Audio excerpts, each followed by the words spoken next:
Before starting the next lesson, try this warm-up. Draw 3 different rectangles that each have a perimeter of 12 centimeters.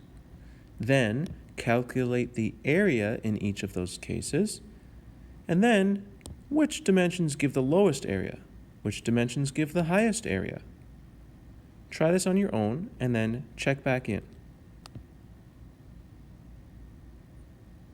Now you probably got some different answers than I have written down. These are just 3 examples of what you could have.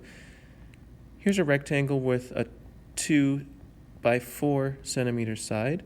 That would give me a perimeter of 12, 4 plus 4 plus 2 plus 2. Or I could have 1 by 5, or I could have 3 by 3. All of those would give me a perimeter of 12. Now what's the area? Well, 2 times 4 is 8. 1 times 5 is 5, 3 times 3 is 9. So these are my areas in centimeters squared.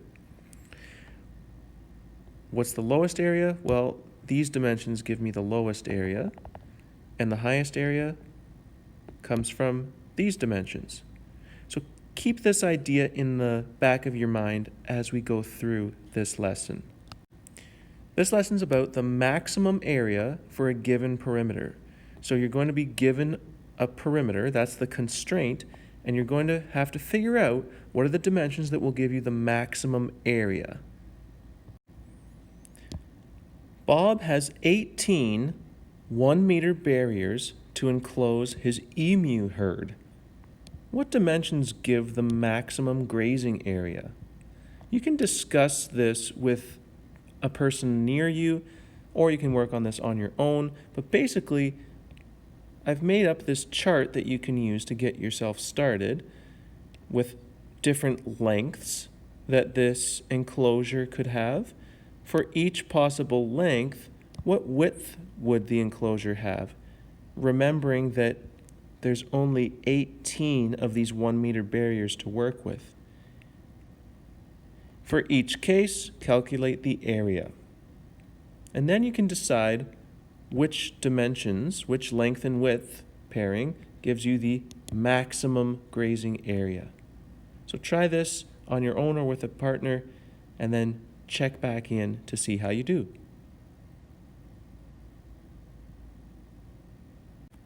So hopefully you could come up with this chart. The length of 0 meters doesn't really make a whole lot of sense. If one side is 0 meters, then you basically just have 2 sides squished together with no space in between them. Each of them have to be 9 meters in order to get the 18 meters total. You're not going to have any area covered, so you're not going to use that to enclose an emu herd because there will be no emus that can fit in there. There's no area for them to step in. So these actually make a little more sense. You can have a 1 by 8 enclosure, a 2 by 7 enclosure, a 3 by 6, a 4 by 5, 5 by 4, 6 by 3, all these different sizes of enclosure. Each of them has a different area. And we can see that on this chart, the maximum area occurs when you have a 4 by 5 meter enclosure. And the thing I want you to notice is that these dimensions, the 4 by 5 or the 5 by 4, they're the same. These dimensions are the closest to being square. The rest are way more rectangular than the 4 by 5. These are the dimensions that are closest to a square. Which leads me to my point. If we are given a perimeter and want to find the maximum rectangular area, the best shape is a square, or as close as we can get. Like in the example I just showed with the emu herd, because of the constraints, we couldn't make a square, a perfect square, because we couldn't cut these barriers into pieces. So we had to have whole numbers for the width and length. But the closest to square as possible will give you the maximum area for any rectangular enclosure. So for this example, the perimeter is 75 centimeters. What is the maximum area? Well, we know that getting as close to a square as possible is what we want. So if I know that a square gives me the maximum area, I know that all four sides have to be the same length. I'll just call them all x. So length is x, width is x, every side is x, because I know it's a square. There's no constraints in this question saying that I can't have decimal lengths. They don't have to be whole numbers, so I can just take my perimeter, which is 75, and divide it evenly between the four sides.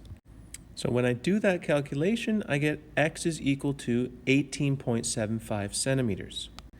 If the question had said something like these sides are made up of barriers where we assume we can't cut them in pieces, then I would just say that, well, the length would be 19 and the width would be 18. I would just go on either side of this number, and it usually works out when you do it that way.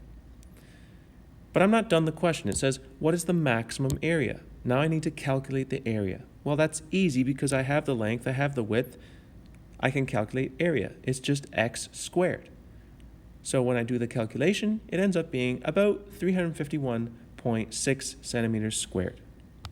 So the take-home message from this lesson is that if you're dealing with a rectangular area with a given perimeter, the maximum area occurs from a square, or at least as close to a square as you can get, if there's other constraints. If you have any questions about that, please let me know. Otherwise, move on to the practice questions.